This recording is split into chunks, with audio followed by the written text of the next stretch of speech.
I read a story in the news quite a few years ago about a child who was swallowed by a fish in Sweden or in Switzerland, forget where it was.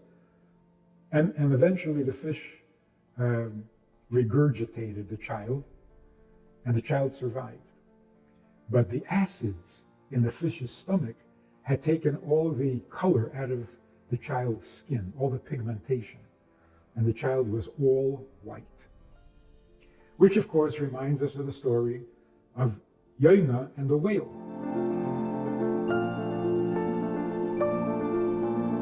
What happened there? God comes to Jonah because he is a prophet and says, I have a prophecy for you to deliver to the people of Nineveh. Large city, not Jewish, but they are misbehaving and they got to get their act together. So go to Nineveh and tell them that if they don't repent, then in 40 days Nineveh will be destroyed. Next thing we know, Jonah books a trip on a ship, and he leaves Israel. A storm breaks out. The ship is threatening to overturn, and they ask Jonah, why aren't you praying to God like we are, each to their own God?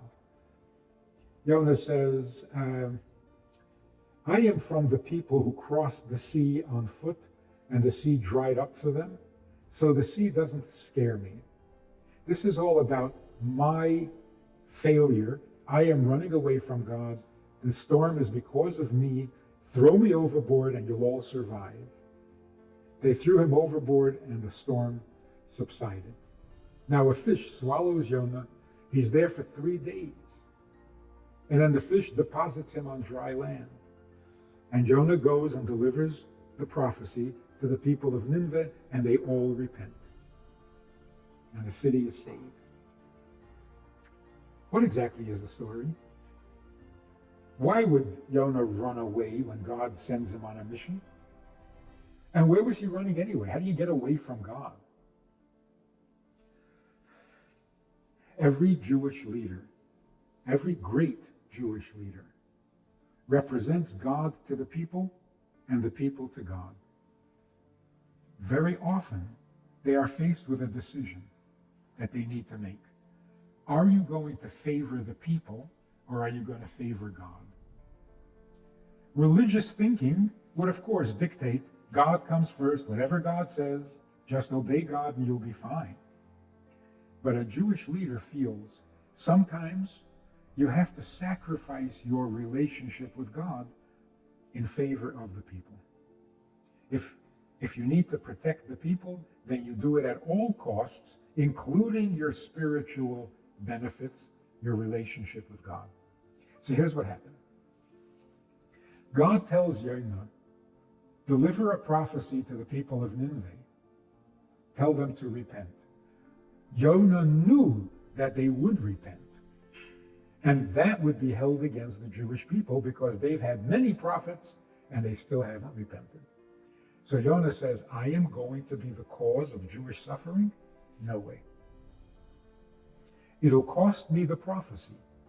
I will have to give up being a prophet, but I'm willing to do that. I will not bring harm to my people. So where was he going? He was leaving Israel because outside of Israel, there is no prophecy. God saves him through the whale, puts him back on dry land, and says, go. It will not be held against the people. On the contrary, on Yom Kippur, when the people are asking for forgiveness, we will read the story of Jonah to show that God will forgive. God is always forgiving, ready to forgive. When Jonah heard that, then he was willing to deliver the prophecy. And sure enough, one prophecy, one prophet, one time, and they all repented. Because they are not the stiff-necked people, we are. We are not easily intimidated by threats and by dire consequences. We want to serve God for real, not because of our survival, not because of our successes. And so the prophets who come and predict doom, it doesn't do it for the Jewish people. We are here to relate to God in an intimate relationship, not one based on reward and punishment. So although there is reward and punishment, that's not what we're going to focus on. That's not what's going to motivate us, and that's why we are still here. If it was based on rewards, we haven't had that many rewards lately. Like in the last 2,000 years, we've had plenty of aches and pains, a lot of the agony, not too much ecstasy, and we're just as Jewish as we ever were. That is the story of Jonah. And that is the story of Jewish leadership. You give up everything, even your spiritual benefits, if it can help your fellow Jew, if it can help your people, if it can make the world a better place. Moment